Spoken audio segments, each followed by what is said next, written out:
이름으로 기도합니다. 아멘.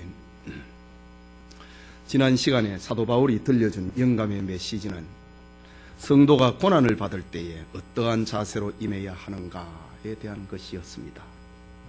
바울은 자기가 겪은 모든 고난을 묶어서 저울의 한쪽 편에 올려놓고 반대편에는 천국의 영광을 올려놓았습니다. 그런데 저울 위에 올려놓자마자 한쪽으로 기울어져 버리는 것입니다. 비교 상대가 되지 않았기 때문입니다. 장차 누릴 영광이 너무 위대하고 컸기 때문입니다. 이 사실을 알았던 사도 바울은 주를 위해서 일평생 헌신합니다. 자원에서 그리스도의 종 노예가 되었습니다. 그리고 마지막에는 자기의 목숨까지 순교의 제물로 바칠 수 있었던 것입니다. 바울은 계속해서 성도가 고난을 이겨야 될 당위성에 대해서 말하기를 피조 세계를 비유를 들어서 들려줍니다. 성도들이 장차 받을 영광을 모든 피조물이 간절히 고대하고 있는 것이라고 했습니다. 이유는 사람들이 피조물을 지음받은 본래 목적대로 쓰지 않고 허무한 데 사용했기 때문에 피조물은 하나님의 아들들이 나타나서 자기를 사용해 주기를 기다린다 라고 했습니다. 피조물들은 기나긴 세월 동안 수천 년 동안 고통을 당하면서 단식을 하면서 하나님의 아들들이 나타나기를 대망했습니다. 그렇다면 하나님의 자녀된 우리가 천국을 바라보면서 고난을 이겨야 하는 것, 피조물을 생각해서라도 우리는 당연하지 않겠는가 라는 두 번째 메시지였습니다. 그리고 또 하나 성도가 고난을 이겨야 될 이유는 양자의 영, 하나님의 아들이다. 양자의 영을 받은 우리의 육체가, 우리의 몸이 탄식을 하고 있다고 합니다. 우리는 이미 영적으로 구원받았습니다. 그리스도 안에 있는 사람은 결코 정죄함을 받지 않습니다. 그리스도 안에 있는 사람은 영으로 이미 구원받았습니다. 하지만 우리는 부패한 육신을 그대로 가지고 있습니다. 그래서 때로는 병이 들고요, 때로는 죄 때문에 괴로워하고 고통합니다. 이 사망의 몸에서 누가 나를 건져내랴, 이런 부르짖음을 때로는 하게 됩니다. 그러나 예수님이 영광 가운데 재림하시는 날, 질그릇과 같이 깨어지기 쉬운 우리의 육체도 해방을 받게 될 것입니다. 구속을 입게 될 것입니다. 이 썩을 몸이 썩지 아니할 몸을 입게 될 것이고, 육신의 몸이 신령한 몸을 입고 호련히 변화하게 될 것입니다. 우리의 육체가 그리스도의 재림을 대망을 하고 있다. 그날의 영광을 생각을 한다면 성도는 세상에서 겪는 고난을 기쁨으로 참아야 되지 않겠는가. 우리 오늘 앞단락에서 25절까지의 지난 시간에 살펴보았던 말씀입니다. 오늘 본문은 그 다음의 이야기입니다. 우리가 하나님의 영광, 장차 우리에게 주실 하나님의 영광을 생각한다 할지라도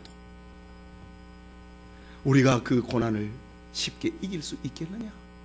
여러분, 천당 생각한다고 여러분의 고난이 잊혀집니까? 우리는 어쩔 수 없는 연약성을 가지고 있습니다. 하나님은 고난을 견디지 못하는 우리의 연약함을 알고 있습니다. 천국을 자주 소망함에 있어서 자주자주 넘어진다고 하는 것을 하나님은 알고 있습니다. 자꾸만 우리의 눈이 세상으로 돌아가고 있다고 하는 것을 하나님이 알고 있습니다. 그렇다면 오늘 성령의 사람 바울이 들려주고 있는 메시지가 무엇입니까? 우리로 하여금 고난을 이기게 하는 궁극적인 힘은 천당을 생각한다, 이 피조세계를 봐라, 우리 육체의 해방이 되는 그날을 생각해라, 그것이 아니고 우리가 고난을 이길 수 있는 궁극적인 힘은 우리에게 있는 것이 아니라 하나님에게 있다. 그 말을 들려주고 있습니다.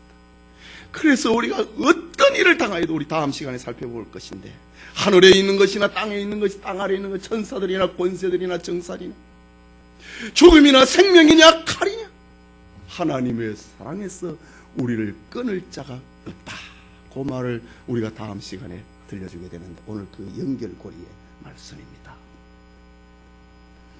고난을 이기게 하시는 궁극적인 힘은 우리에게 있는 것이 아니라 하나님에게 있다는 사실을 들려주고 있는 오늘 본문의 메시지입니다.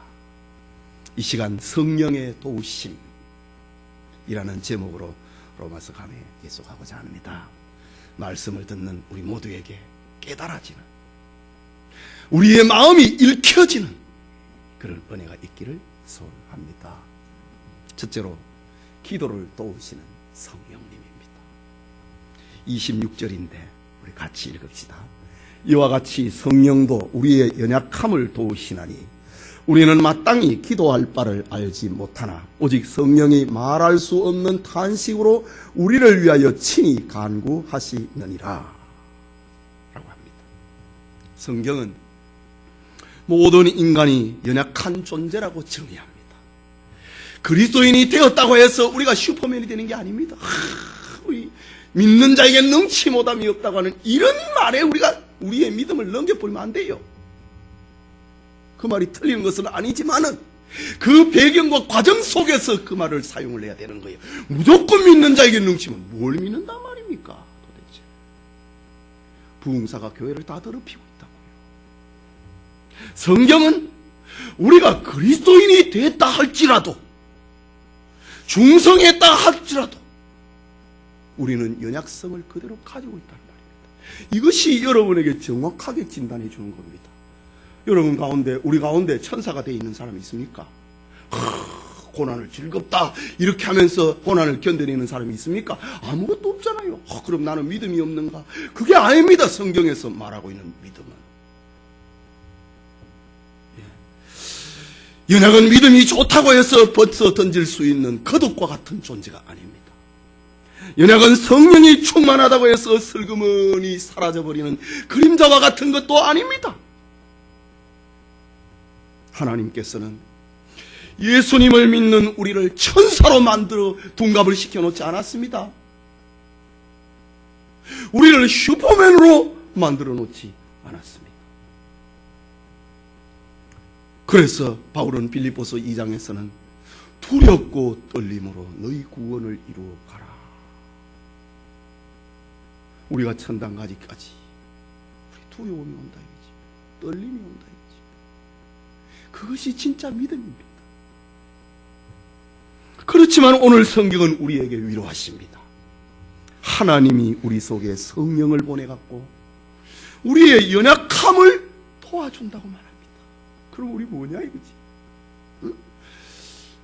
우리가 성령이 충만하면, 성령이 우리에게 임하면, 우리가 예수님을 믿게 되면 연약은 없어지고 믿음으로 나아가게 되는 거, 그런 거 아닙니다. 우리의 상태를 그대로 놔두고 하나님께서는 우리의 심령에 성령을 보내갖고 우리를 도와줍니다. 여러분이 오늘 이 자리에 앉아 있다고 하는 거, 여러분이 예수님을 믿게 되었다고 하는 거, 여러분이 뭐 변한 게 있습니까? 주름살이 없어졌습니까? 직장이 바뀌었습니까? 예수 믿고 난 다음에 뭐 그런 게 있습니까? 똑같습니다. 그런데 성령을 우리 마음에 보내갖고 우리를 도와주신다고 하는 것이 성경입니다. 여기 도우시나니 라고 하는 헬라말 순안티 람바노마이 하나의 단어입니다.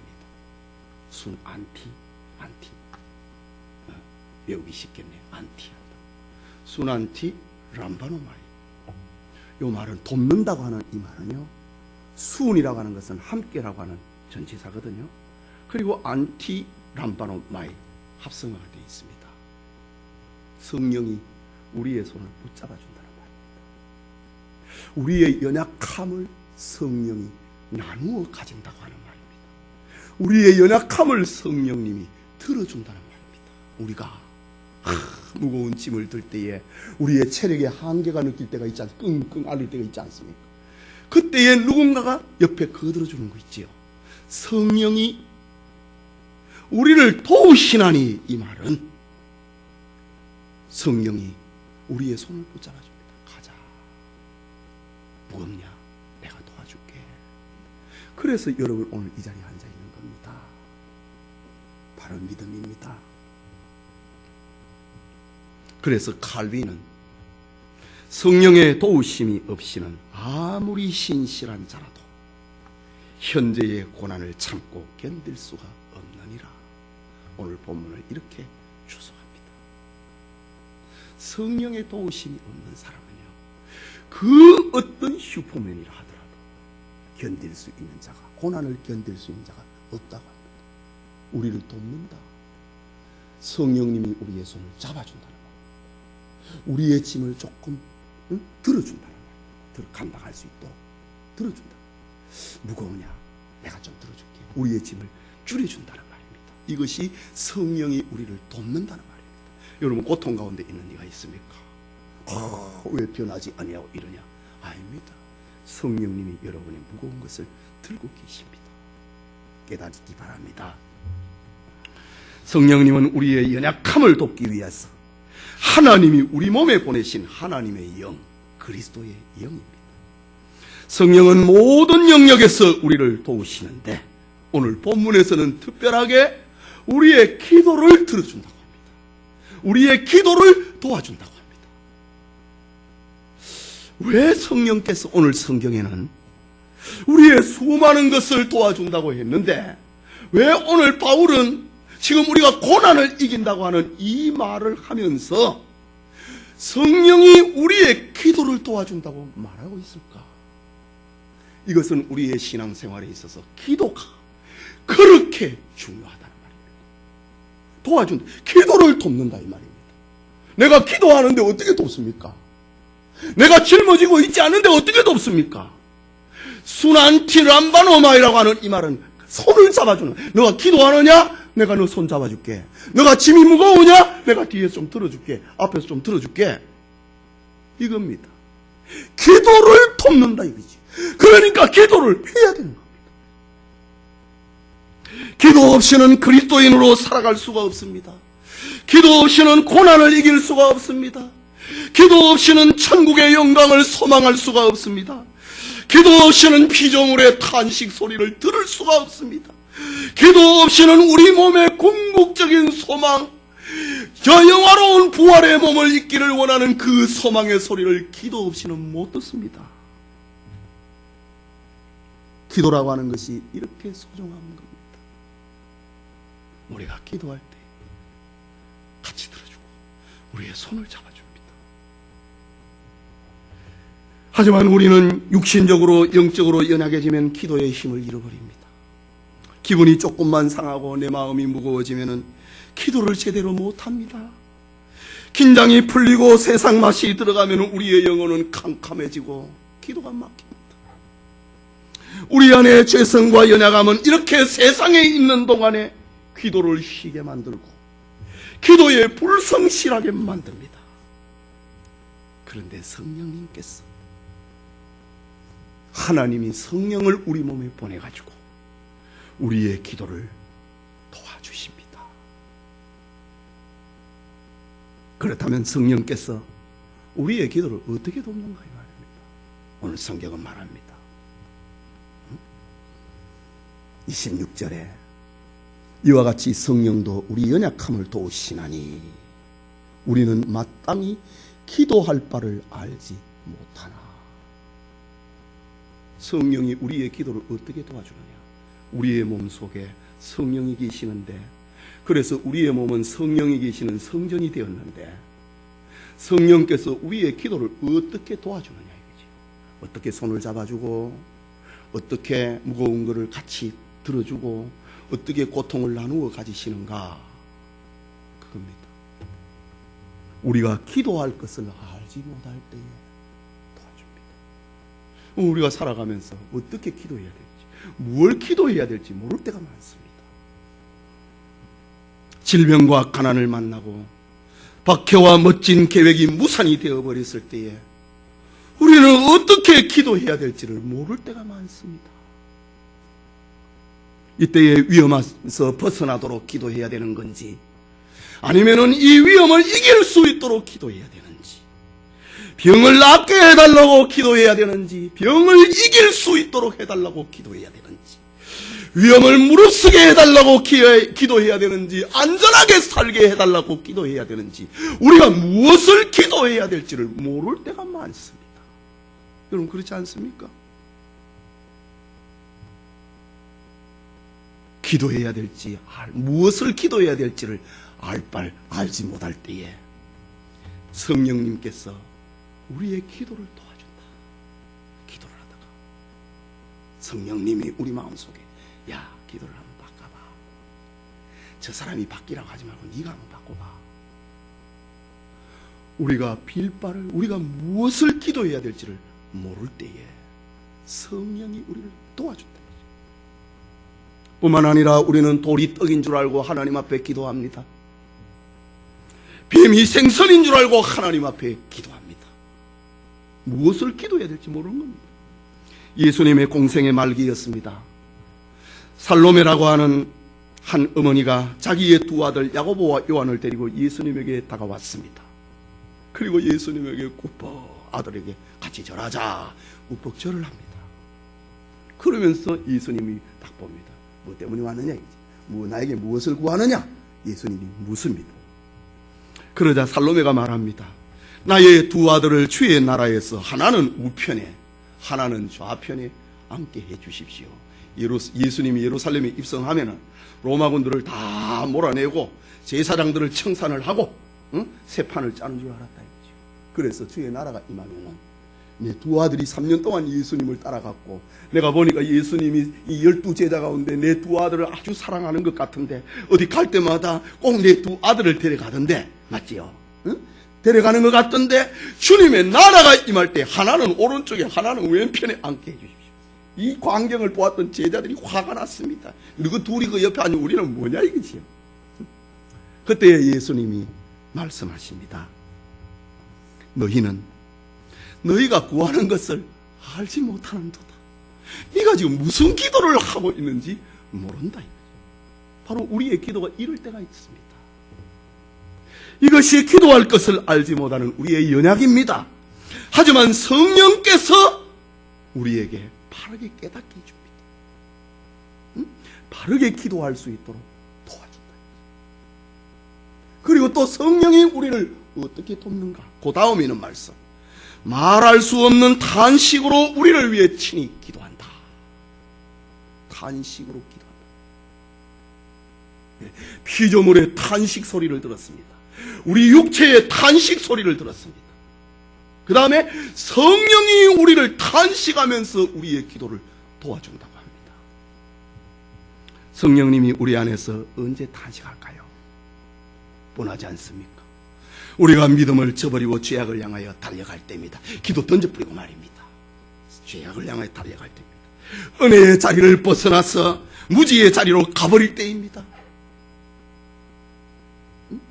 나는 죽기까지 할지라도 예수님을 부인하지 않을 것입니다 라고 했지요. 그때 예수님이 뭐라고 그랬습니까? 네가 다 굴기 전에 나를 3번 부인하리라. 3번 다 부인합니다. 그때 예수님이 베드로를 쳐다봅니다. 그리고 기도합니다. 그리고 밖에 나가서 탄식을 하고 통곡을 하고 베드로가 회개 기도하잖아요. 베드로가 기도 안 하는 겁니다. 그러니까 3번이나 예수님 모른다고 해버렸지.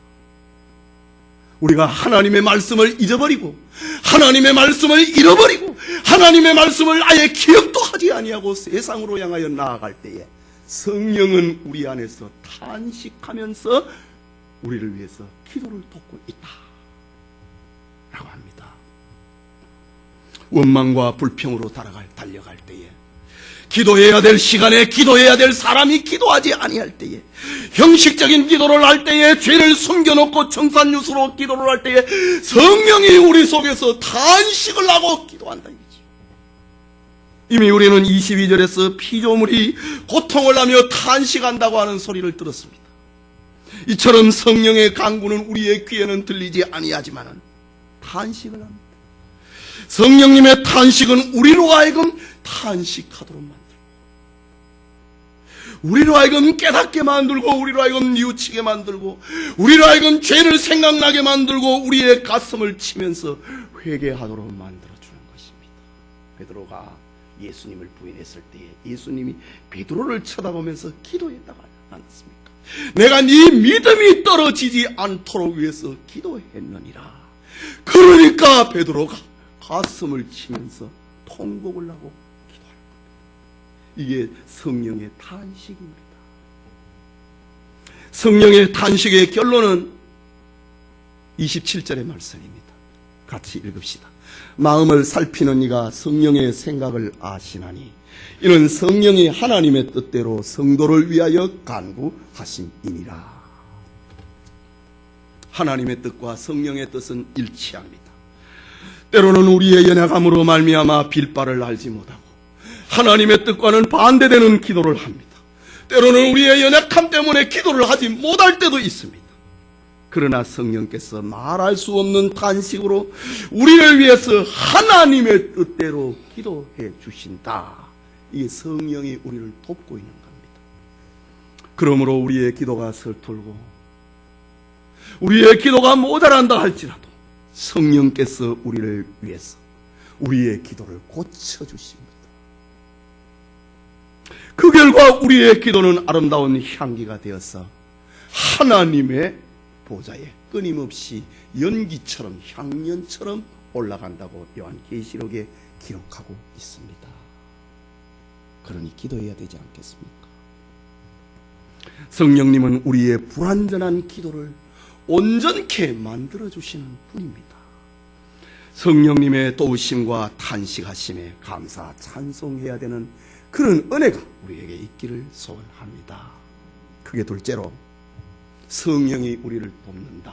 어떻게 돕는가? 첫째는 기도를 돕고 둘째는 모든 것이 합력하여 선을 이루게 하십니다. 28절의 말씀 읽읍시다. 우리가 알거니와 하나님을 사랑하는 자 곧 그의 뜻대로 부르심을 입은 자들에게는 모든 것이 합력하여 선을 이루느니라 라고 합니다. 성령의 도우심으로 말미암아 우리의 넘어짐, 우리의 고통, 우리의 괴로움 그것을 선으로 만들어준다. 여기 모든 것은 만물을 가리키는 말입니다. 우리에게는 기쁨도 있고 슬픔도 있고 고난의 날도 있고 즐거운 날도 있습니다. 우리에게는 젊음도 있고 노인도 있습니다. 이 모든 것입니다. 이 모든 것은 선을 목표로 하고 있습니다. 그래서 바울은 고린도전서에서 만물은 너희 것이요 너희는 그리스도의 것이요 그리스도는 하나님의 것이라. 만물은 선을 향하여서 나아가고 있다. 이 세계가 말입니다. 이것은 고난과 역경 속에서 살아가고 있는 성도들에게 큰 위로가 됩니다. 지금 고난을 당한다 이거지. 사자의 밥이 된다 이거지. 목베임을 당한다 이거지. 재산을 잃어버린다 이거지. 주님을 따르다가. 그러나 주님이 위로합니다. 걱정하지 마라. 너 세상에서 이것을 잃어버리냐? 천국에서 100배나 받을 것이다. 위로합니다. 그래서 유명한 신학자 슈케너라고 하는 사람은 성경을 하나의 반지라고 한다면 로마서는 그 반지의 보석이고 로마서 8장은 보석 중의 보석이고 그리고 오늘 28절은 최고의 보석이다. 모든 것이 합력해서 선을 이룬다. 이 가치를 슈케너는 이렇게 해석하고 있습니다. 여러분 그렇다고 오늘 성경은 선 곧 아름다움이 이루어지는 것이 모든 사람에게 해당된다고 하는가? 아닙니다. 불신자의 결국은 악인의 결국은 심판이고 지옥이고 멸망입니다. 악인의 결국은 선이 아닙니다. 아름다움이 아닙니다. 멸망입니다. 만물 모든 것 기쁨과 고난 젊음과 노인 가난과 부함 이 모든 것이 합력해가지고 선을 이루는 대상이 있다. 그것이 오늘 28절에 들려주고 있고 앞에 있는 말입니다. 하나님을 사랑하는 자입니다. 하나님을 사랑하는 자는 엎어진다 하더라도 넘어진다 하더라도 목을 베임을 당한다 하더라도 선을 이루어 간다는 하나님의 사실 우리가 먼저 하나님을 사랑한 것이 아닙니다. 요한일서 4장 10절에 보면은 우리가 하나님을 사랑한 것이 아니요 오직 하나님이 우리를 사랑하사 우리 죄를 위하여 화목 제물로 그 아들을 보내셨습니다. 요한일서 2장 2절에도 화목, 오늘 낮에 봤던 말씀이죠. 4장 10절에도 화목 제물. 오직 하나님이 우리를 사랑하사 우리를 위하여 화목 제물로 그 아들을 보내셨습니다. 여러분, 우리는 하나님의 사랑을 입은 사람입니다. 그 결과 우리는 하나님을 사랑하게 된 사람입니다. 그 결과 우리는 하나님을 사랑하지 않고는 사는 재미가 없도록 만들어져 버렸습니다. 교회 오지 아니하고는, 예수님을 믿지 아니하고는, 봉사하지 아니하고 헌금하지 아니하면은 우리의 삶은 재미가 없도록 만들어 버렸습니다. 그것이 하나님이 우리를 사랑했다고 하는 결과입니다. 그래서 우리는 하나님을 사랑하게 됐습니다. 그 말씀이 오늘 본문의 말씀입니다. 하나님을 사랑하는 자, 그에게는 모든 것이 합력해서 선을 이룬다고 약속하고 있습니다. 그러면 하나님을 사랑하는 것이 무엇인가? 믿음으로 사는 것입니다. 히브리서 11장 6절에 믿음이 없이는 하나님을 기쁘시게 못하나니 하나님께 나아가는 자는 반드시 그가 계신 것과 또한 그가 자기를 찾는 자들에게 상 주시는 이심을 믿어야 되느니라. 믿음으로 사는 사람이 하나님을 사랑하는 사람입니다. 또 하나님을 사랑하는 자가 누구입니까? 주님의 말씀을 지키는 사람입니다. 요한일서 5장 3절에 하나님을 사랑하는 것은 이것이니 우리가 그의 계명을 지키는 것이라. 우리가 지금 주의 계명을 지키기 위해서 주일날 예배드리고 있지 않습니까? 주의 계명을 지키기 위해서 감사, 주의 계명을 지키기 위해서 우리가 전도하고 선교하고 있지 않습니까? 이것이 하나님을 사랑하는 사람입니다. 하나님의 말씀을 잘 듣고 순종하는 것, 이것이 하나님을 사랑하는 자입니다. 하나님을 사랑하는 자에게는 모든 것이 합력해갖고 우리가 어떻게 어떤 일을 만나든지 어떤 고통이 있든지 어떤 즐거움이 있든지 합력해서 마지막에는 선, 곧 아름다움을 만들어 가신다고 하는 주님의 말씀입니다. 또 어떤 자에게 선을 이루시는가? 곧 그 뜻대로 부르심을 입은 자들입니다. 하나님을 사랑하는 자, 곧 그 뜻대로 부르심을 입은 자. 29절이지요? 28절이지요? 하나님을 사랑하는 자는 하고 부르심을 입은 자는 동격입니다. 곧 그랬잖아요. 하나님을 사랑하는 사람은 하나님 앞에 부름을 받은 사람이고, 하나님께 부름을 입은 사람은 하나님을 사랑하게 된 자입니다. 하지만 우리는 오늘 여기에서 하나님의 뜻이라고 하는 말에 주의를 기울입니다. 하나님의 뜻을 거역을 하고 하나님 앞에 자기를 내세우고 하나님 앞에 자기를 계산하는 사람에게는 합력해갖고 선의 결과가 없습니다. 그에게는 징계가 있습니다. 이것이 이스라엘 백성들의 바벨론 포로를 말하는 것이고, 저 유다 백성들의 바벨론 포로를 말하는 것이고, 이스라엘의 아수르 포로를 말합니다. 그 뜻대로 안 산다. 오늘 낮에 살펴봤던 말씀처럼 바리새인 말입니다. 징계가 있습니다. 그러나 하나님의 뜻을 따르는 사람은 모든 것이 합력해서 선을 이루도록 만들어 주십니다. 여러분, 요셉을 생각해 보십시오. 요셉은 하나님의 뜻 때문에 형들에게 벌겨벗겨져서 애굽의 보디발 장군 집에 종으로 팔렸습니다. 그 집에서 부인의 유혹을 거절한 죄로 누명을 쓰고 감옥에 갇혔습니다. 이것이 요셉의 고난입니다. 그런데 하나님은 요셉을 감옥에 넣어놓고 꿈을 해몽을 할 수 있는 지혜를 주십니다. 참 이해할 수 없는 일입니다. 감옥에 넣어놓고 형들에게 살려달라고 했는데 애굽의 종으로 팔려가게 해놓고, 그리고 감옥에 넣어놓고 하나님께서 그에게 꿈을 해몽을 할 수 있는 지혜를 주십니다.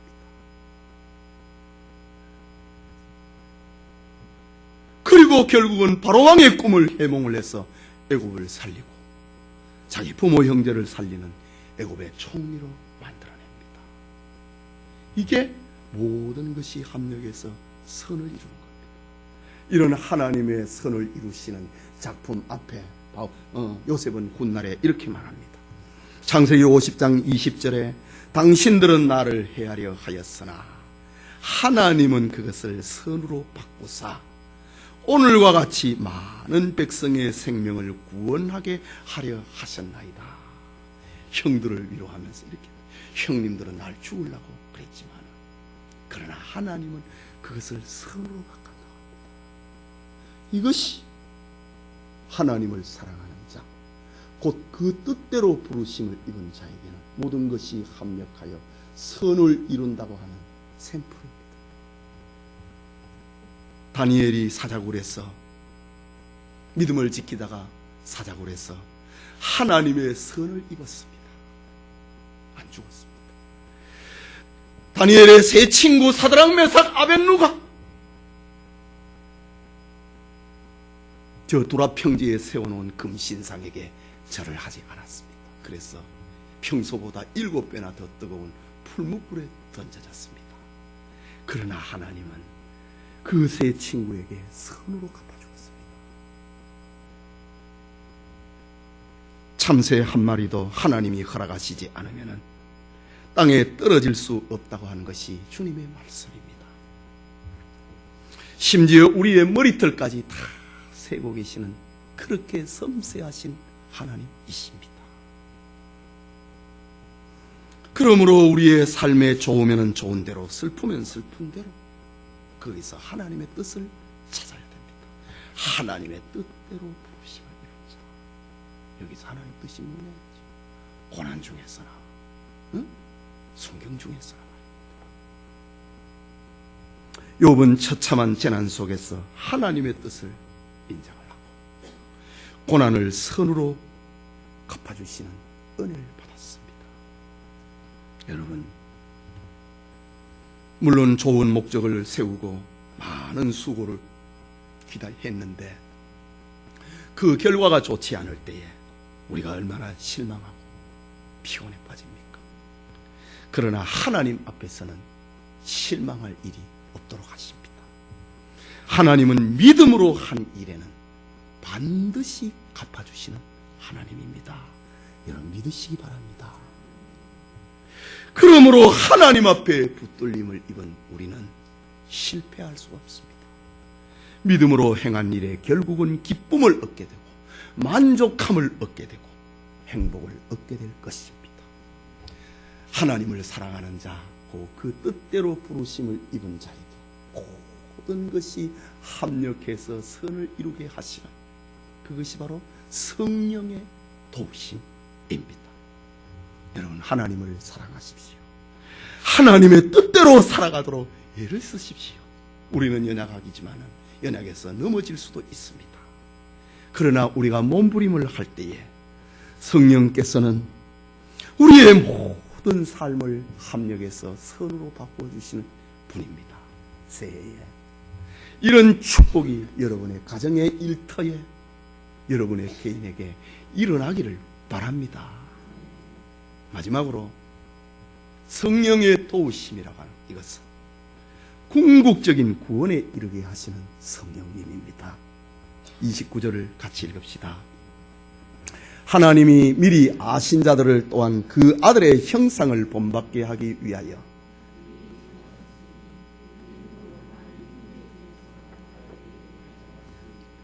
여기 맏아들이라고 하는 이 말은 우리가 신자가 되었다고 하는 그 상징적인 그런 메시지입니다.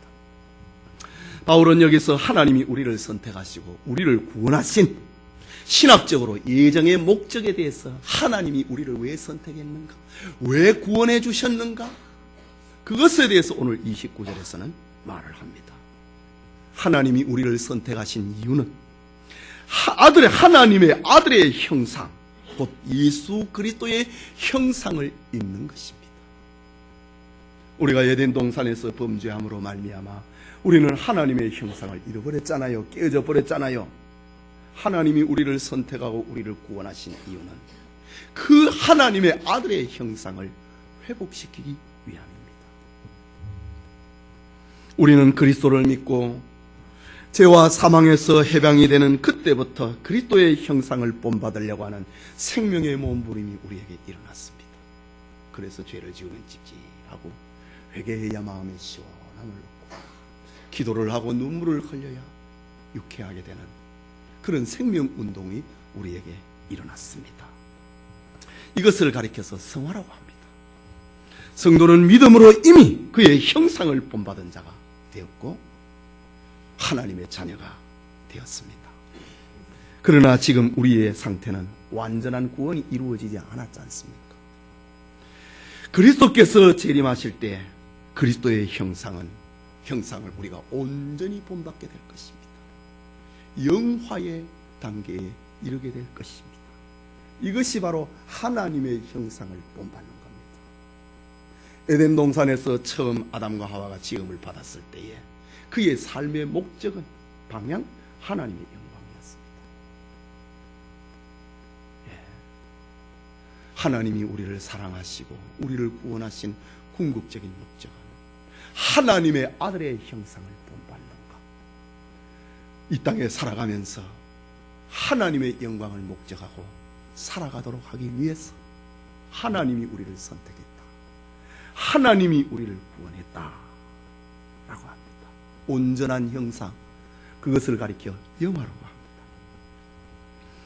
영화의 상태라고 하는 것은 우리가 예수님을 믿는 궁극적인 목적이 완성된 상태를 말합니다. 더 이상 변해야 될 것이 없는 것, 죄가 없고 근심도 걱정도 없는 것, 오직 만족하게 100% 하나님의 영광을 위해서 살아가게 되는 것, 그 영화는 천국에서 이루어질 것입니다. 우리로 하여금 하나님 앞에 영광을 돌리게 되는 것입니다. 그런데 계속해서 오늘 본문 30절을 봅니다. 같이 읽읍시다. 또 미리 정하신 그들을 또한 부르시고 부르신 그들을 또한 의롭다 하시고 의롭다 하신 그들을 또한 영화롭게 하셨느니라 라고 합니다. 바울은 오늘 29절과 30절에서 이 구원의 과정을 5단계로 설명을 하고 있습니다. 첫째는 하나님이 우리를 미리 아셨다는 겁니다. 그리고 둘째는 미리 정했다고 하는 겁니다. 택했다고 하는 말입니다. 하나님이 알았다. 하나님이 우리를 알았다고 합니다. 잘 믿을 것 같아서 그 아는 예지 예정이 아니고 하나님이 우리를 알았다고 합니다. 우리의 연약함을 다 알았다 이 말입니다. 잘 믿을 것을 알았다고 하는 말이 아니고 하나님이 우리의 연약함을 알았다고 합니다. 그 연약한 가운데서 하나님이 우리를 미리 정했다고 합니다. 예정이라고 합니다. 그리고 그를 때가 되어서 불렀다고 합니다. 그리고 부르신 그를 의롭다고 만들었다고 합니다. 의롭다한 그를 또한 영화롭게 했다고 합니다. 구원의 5가지의 연결고리를 가지고 우리에게 설명하고 있습니다. 이 5가지는 서로 독립되지 않습니다. 하나의 고리로 만들어져 있습니다. 미리 아신 그를 미리 정했다. 정하신 그를 또한 불렀다. 부르신 그를 또한 의롭게 만들었다. 의롭다한 그를 영화롭게 하셨느니라. 하나님은 알파와 오메가입니다. 하나님이 시작을 하면 끝을 내는 분입니다. 이것이 우리 사람하고는 다릅니다. 그런데 오늘 이 5가지의 주어가 누구냐 이거죠. 우리가 궁극적으로 구원에 이르게 되는 그 주어가 누구냐 이거죠. 29절에 하나님이라고 합니다. 우리가 고난을 당합니다. 어려움을 만납니다. 그것을 우리가 이겨내야 된다 이거죠. 이겨내야 되는 것을 앞단락에서 이야기를 했습니다. 장차의 영광이 있다. 피조물이 탄식하고 있다. 너희 육체가 지금 그날을 대망하고 있다. 그러나 그거 가지고는 우리의 불완전합니다. 우리의 소망이 되지만 그걸 가지고는 우리가 이길 수가 없습니다. 그러나 우리를 미리 아시고 우리를 정하시고 우리를 부르시고 우리를 어렵다 하시고 우리를 영화롭게 하신 그는 바로 하나님입니다. 사람인 우리가 할 수 있는 것이 아무도 개입되지 않았습니다. 29절에서 30절. 이 구원을 위해서 내가 한 것은 없습니다. 다 하나님의 계획입니다. 하나님의 일방적인 진행입니다. 하나님의 일방적인 성취를 말합니다. 궁극적인 구원을 위해서 사람이 할 수 있는 것은 전혀 없습니다. 모든 것이 하나님의 계획이었고 하나님의 일방적인 진행이었습니다. 그렇기 때문에 이 5가지의 연결고리는 떨어질 수가 없습니다. 중단되는 법이 없습니다. 하나님이 미리 정하셨으면 반드시 하나님의 자녀로 부르기는 했는데 어렵다함을 잊지 못하고 영화롭게 되지 못하는 그런 일은 없다 이거지요. 왜? 사람이 하는 것이 아니라 우리가 하는 것이 아니라 하나님이 하시기 때문입니다. 하나님이 우리를 의롭다 하셨으면 반드시 우리를 영화롭게 만들고야 마는 겁니다. 하나님이 하시기 때문입니다. 여러분, 만일 우리의 구원이 우리가 하는 행동에 따라서 좌우가 된다면 얼마나 불안하겠습니까? 알다시피 우리는 연약합니다. 우리는 변덕스럽습니다. 믿음이 올라갈 때도 있고 내려갈 때도 있습니다. 열심히 뜨거운 불 갖다가도 서늘하게 식어버리는 그런 경우도 있습니다. 그러니 우리의 구원이 우리의 삶에 따라서 결정이 된다고 하면 우리는 아마도 불안해서 견딜 수가 없을 것입니다. 그러나 우리는 불안에 떨 필요가 없습니다. 안심할 수 있습니다. 이유는 구원의 모든 과정을 하나님이 계획하고 하나님이 일방적으로 진행하고 있기 때문입니다. 구원은 하나님의 주권하에서 이루어집니다. 구원은 하나님이 일방적으로 주도하고 있습니다. 그 결과 우리는 안심할 수 있다고 하는 바울의 위로의 메시지입니다. 특별히 오늘 마지막에 얘기하고 있는 영화롭게 하셨느니라. 에디카이오센, 디카이오스라고 하는 말이 의라고 하는 말이거든요. 에하고 셀이 붙었습니다. 앞뒤로 붙었습니다. 에디카이오센, 이것은 과거 완료형입니다. 우리의 구원은 그리스도께서 재림하실 때 완성될 겁니다. 하지만 우리의 구원은 하나님의 예정 가운데 이미 확고하게 서 있다는 겁니다. 확고하게 세워져 있다고 하는 말입니다. 그것이 에디카이오센. 우리는 영화롭게 된다 이지요. 완료형입니다. 과거형으로 되어버렸습니다. 인간 편에서 보면은 우리의 영화는 장차 이루어질 일이지만은 그러나 하나님 편에서는 이미 확정된 것입니다. 시작과 끝이신 하나님께서 우리의 구원을 시작하셨고 우리의 구원을 완성하셨습니다. 이것이 에피카요센이라는 완료된 겁니다. 하나님이 하십니다. 그렇다면 하나님께서 왜 우리를 선택하셨을까요? 우리가 잘내서입니까? 우리가 똑똑해서입니까? 그것은 하나님의 조건 없는 사랑 때문입니다. 우리는 이 하나님의 엄청난 사랑을 이해할 수 없습니다. 설명할 수도 없습니다. 우리의 지식의 분야가 풍부해질 때에 천국에 가서도 우리는 그 하나님의 사랑을 영원토록 배우면서 살아갈 것입니다. 왜? 하나님은 영원하고 우리는 유한하기 때문에 말입니다. 우리는 육체 중심이 되어 있기 때문에 하나님의 사랑을 생각하는 것이 따분하고 별로 재미가 없습니다. 그러나 우리의 세속성이 다 틀어져 나가고 하나님의 영광만을 위해서 살아가게 되는 하나님의 아들의 형상을 본받게 되는 그날에는 그것이 가장 즐겁고 재미나는 행복한 우리의 삶이 될 것입니다.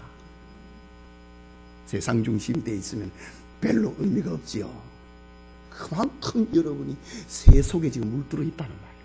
아멘을 했는데 그럼 됐고요. 예.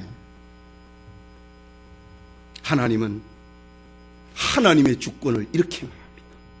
하나님은 아브라함의 씨가 다 그의 자녀가 아니고 오직 이삭으로부터 난 자라야 내 신이라. 이거 하나님의 방법입니다. 여기에서 우리가 뭐 가타부타 말할 수 없습니다. 육신의 자녀가 하나님의 자녀가 아니요 오직 약속의 자녀가 희로 여기심을 받았느니라. 그 예정에 대해서 9장에서 우리가 또 설명을 할 겁니다. 그리고 로마서 9장 8절에는 9장 13절에는 내가 야곱은 사랑했고 에서는 미워했다. 어찌 그럴 수 있느냐? 그건 하나님의 주권입니다. 하나님이 그렇게 불공평할 수가 있냐? 당신이 하나님보다 더 어려우신 분이냐 이거지. 지옥을 향하여서 내려가고 있는 우리를 건져줬다가는 거기에 감사해야지. 어떻게 하나님의 의로우심 앞에 네가 가타부타 하느냐? 내가 하나님 앞에 사랑을 입었으면 그거를 너는 평생도록 감사만 해도 그 감사는 모자랄 것인데, 이것이 9장에서 지금 얘기할 내용입니다. 주권적인 하나님의 사랑이 우리를 아시고 우리를 선택하시고 우리를 부르시고 우리를 의롭다 하시고 우리를 영화롭게 하셨습니다. 완료형입니다. 에티카요센이라고 했습니다. 완료형입니다. 하나님의 계획 앞에 미완료는 없습니다. 될까 말까 없습니다. 하나님은 사람이 아닙니다. 하나님 앞에는 완료형입니다. 빛이 있으라 그러면 있는 거예요. 나사로야 나오라 그러면 나오는 거예요. 소녀야 일어나라 그러면 소녀가 일어나는 거예요. 이것이 하나님의 주권입니다. 바울은 로마서 5장에서 하나님이 언제 우리를 사랑했다고 합니까? 우리가 연약할 때에 사랑했다고 합니다. 우리가 경건하지 못할 때에 사랑했다고 합니다. 우리가 죄인 되었을 때에 사랑했다고 합니다. 심지어는 우리가 하나님과 원수 되었을 때에 하나님은 우리를 사랑했다고 합니다. 뭐 잘 믿을 것 같았어, 목사가 될 것 같고 장로가 될 것 같고 권사가 될 것 같아서 너를 선택했다. 그런 예정은 비성경적입니다. 우리가 원수 되었을 때에, 우리가 죄인 되었을 때에, 우리가 경건하지 못할 때에,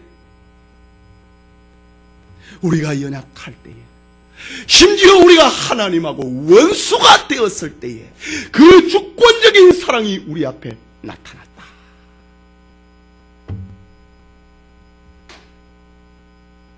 그래서 하나님의 사랑은 먼저 하는 사랑이고 하나님의 사랑은 창조적인 사랑입니다. 뭐 보고 따라하는 거 아닙니다.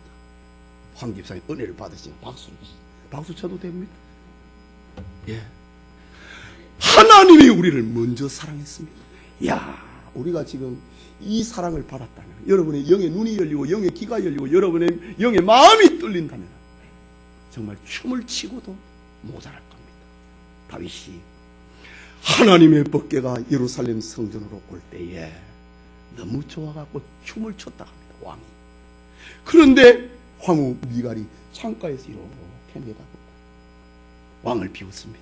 좀 미친 게 같네. 왕이 돼갖고 어떻게 그럴 수 있느냐 얘기를 합니다. 다윗이 말합니다. 미갈아, 내가 사람 앞에서 춤을 춘 것이 아니고 하나님 앞에서 춤을 추었는가. 너는 자식을 못 낳는다. 하나님이 심판했습니다. 미갈은 자식 못 낳고 죽습니다. 여러분, 우리는 우리의 구원에 대해서 염려할 필요가 없습니다. 구원은 인간의 변덕스러움에 좌우되지 않기 때문입니다. 하나님의 주권으로 일방적으로 진행되는 하나님의 하신 일입니다. 우리는 이미 영화롭게 되기로 작정된 사람입니다. 이것이 하나님이 우리에게 선물로 주신 구원입니다. 할렐루야. 성도 여러분, 세상에서 우리가 고난과 역경을 만난다 할지라도 희망의 빛을 비추고 있습니다. 인내할 수 있는 능력이 있습니다. 그것은 현재의 고난보다 장래의 영광이라고 하는 하나님의 약속이 있기 때문입니다.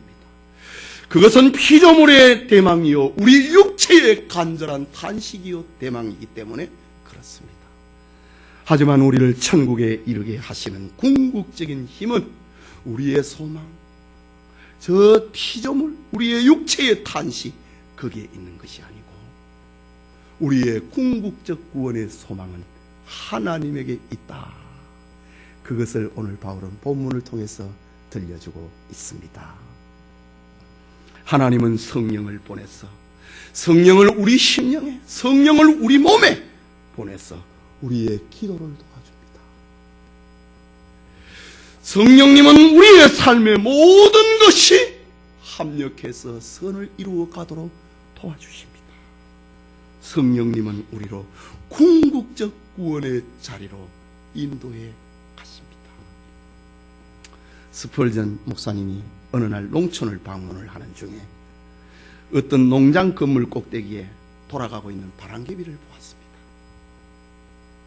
스펄전 목사님이 가만히 그 바람개비를 쳐다보니까 뱅뱅뱅뱅 돌아가는 그 바람개비의 꼭다기에, 꼭지에 하나님은 사랑이다 라는 말을 쓰는 겁니다. 그것을 보고 못마땅하게 여긴 스펄전 목사님이 농부에게 묻습니다. 형제여, 하나님의 사랑이 바람개비처럼 변덕스럽다는 말이요.